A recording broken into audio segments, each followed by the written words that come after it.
Hey everyone, Jared here from Storytowns, and as you probably all know by now, we are all in lockdown and the world has stopped. So here at Storytowns, we decided we want to keep you connected with the local businesses, local people, local stories, local events, and we're doing this through the power of podcasts. When you venture back outside, you'll know about these amazing people and you can support them also. So here's a podcast with the boys at Noodledoof in Koroit, and then we talk to Andy at Audley and Hall Chocolates in Port Fairy. Here is Alex and Sam from Noodledoof. And who's brewing? Are you guys both brewing together, or one's taken one role, one's taken the other? So I guess I'd be the head brewer. As you guys not decided this yet?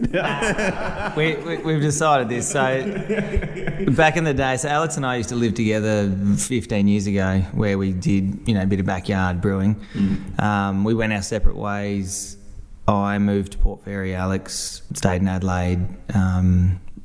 Got taught how to be a brewer. Moved to Melbourne. Brewed at Holgate, and then. So sort of he became a professional brewer. I was just doing my own thing. Now I'm learning off Alex. I'm his apprentice. Oh, okay. You're the brewer's apprentice. Yeah. I'm happy to admit that. Assistant. Okay. Can you tell me, take me through the brewing process, and is there a particular way that you guys, is there a secret to it? I'm guessing I'm asking.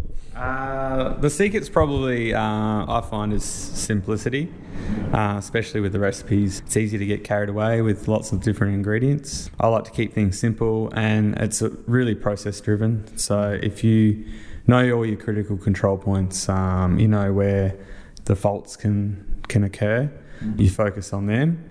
And that sort of leads to making good beer. That's how I see it. Yeah. And it's a beautiful premises. There's a lot of thought going into this. We were talking before. You were telling me what you were thinking, and kind of because I had this thought the other day is that like pubs, they don't have a strong identity as what they once did years ago, and so you were aware of that. So you've taken an approach to the brewery, yeah. Yeah, definitely. Alex and I wanted to create a space for everyone. So everything's sort of thought to be gender neutral. So all our colour tones, the open space, the kids area. We've got a sandpit out the back and a small kids area inside the tap room. So we sort of thought about how we can be inclusive of everyone, make them feel comfortable, and allow the community to enjoy a space that they feel relaxed in. And because I think I was here the second weekend you opened, it was pretty busy. People who come in here, there's all types of people. Like it's not a pub crowd; it's a whole different crowd that I've noticed. Yeah, definitely. So we get functions, so 30th, 40th, any birthday party. We get book clubs. We get mums and bubs groups. We get bus tours.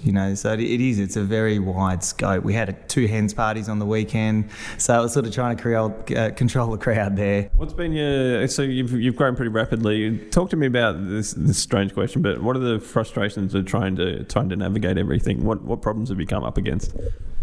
I guess it's more just systems, like creating systems. So we got thrown in the deep end, just before Christmas, 2019, and so we had 2 months. So we started in November 8. So we just started booking Christmas parties straight away without creating systems within our workplace. So that's probably been the hardest thing, that responsibilities and roles and who's doing what, and probably not having a background in hospitality like either of us. I'm a brewer, like I know how to brew beer. Yeah. Sam's come from management and contract management and project management, which sort of has a few ties, but still hospo is totally different. We're starting to get hospo fit, but it's one of those things that you just need to push through it to work out what you got to do. I've dropped in just for the fries, so because your bloody chips are awesome, so I've got to give you credit on those ones. No, thanks. Not only the fries, but the mac and cheese balls have been sort of like a cult favourite. So people come in, they get their mac and cheese balls, and they just they get their fix and they go home. So there's been a few like that. We're pretty lucky with the food. We've had an amazing chef come in, Adam. Yeah. He's done a great job. does lots of in-house ferments and kombucha dressings and really interesting stuff, which is cool to see out in a town like Koroit. I think.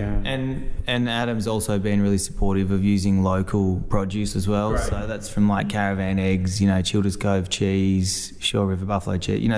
There's really good producers around the area that we're trying to incorporate into our menu and the way we do things. Where does the name come from? Well, I'm Noodles, and I'm Doof, so yeah, that's it. Shit, all right.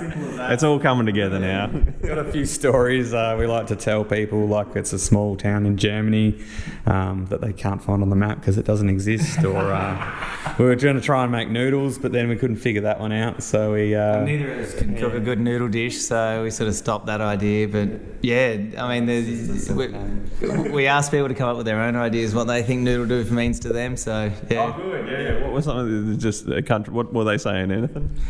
A lot of them were confused by if it's someone's name or that sort of stuff. But yeah, majority of the time people have no idea of what it means to them. So yeah, it'd be interesting to hear some more stories. It's bloody cool, and the logo's cool too. I like whoever done your graphic design and your art on the wall there. Someone's done a bloody good job. Who was that? Good friend of mine. He's helped us out really well. His name's Sam Barrett. Yep. Yeah, so he's done a lot of background in wine and spirits and stuff as well. So he's been lucky. We've been lucky enough to have him on board from the start, pretty much. And he's helped develop a really solid brand, and I think it looks great. And then also the mural on the wall is one of his close friends who they work together quite a lot, and they've done that mural as well. So. Chris Edser did the mural on the wall, and people come in and just stand there for 10 minutes just having a look at it. So it's a beautiful thing. Yeah, it's pretty good. Great tie into Tower Hill. It's pretty much we went for a drive down into Tower Hill. They came over for a week. Came over from Adelaide, and we took a drive into Tower Hill, and then they came back and spent about 3 days doing the mural. So it's basically like a representation of that. So I think that'll be great for a lot of tourists coming through the region to see that, go in and check Tower Hill out, come into us, see the mural on the wall and have a beer, and that's a nice thing. You're in the right place. Well, boys, thanks for putting Koroit out into the world. So thanks for that. Thanks for having us, Jared. All right. Cheers, Jared. Thanks. Thank you, boys. Now let's talk to the very talented Andy at Audley and Hall Chocolates in Port Fairy. So, tell me, how did you get into chocolate? And from what we've been talking before, you were the king of pastries, let's say. Thanks for that. It's actually, so pastry chef for 20 years. I got into pastry purely by accident.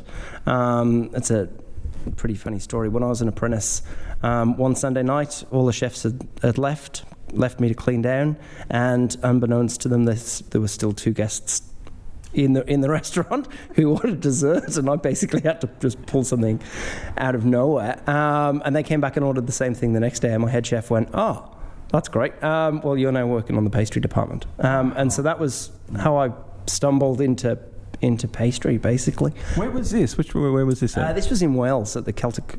Celtic Manor? Yes. I know it very well. It was the Corp Leden. But yeah, I went off to work at the Celtic Manor. And it's such a beautiful place, and they make amazing Welsh cakes and scones, and oh my god, I can't tell everyone how amazing it is. It's one I go there for my birthday usually, so I know this. But then you jumped to Australia and you started in Melbourne. Yep. Tell me the places you worked there. So I was really lucky yet again. I'd literally landed in Melbourne and caught up for a beer with a mate of mine, and he said, "Look, the pastry chef's just walked out of the place I'm working. Do you want to come and have lunch tomorrow and chat to the chef?" And it turned out it was Vue de Monde, and so I'd walked straight into a job there. And that's the cream of the crop. What do you call it? Creme de la creme. Yet again, it was Shannon was really nice to work with, and so it was just another little stepping stone of been at the right place at the right time kind of thing. All right, so now let's go to chocolates. Now, why did you go to chocolates? So was it part of being a pastry chef, or was it something that you said, I'm going to do chocolates? It was part of being a pastry chef. Believe it or not, I'm not a sweet tooth. I don't actually like I don't like to... I like, I'd rather have cheese than cheesecake. But it was where I wanted to do something a bit different, and there really just wasn't a lot of opportunities for pastry chefs in this kind of area. And so I thought, look, we'll do this, and it's really gone from there. Talk me through your chocolate making process. So you are the chocolate maker? Yes, I am.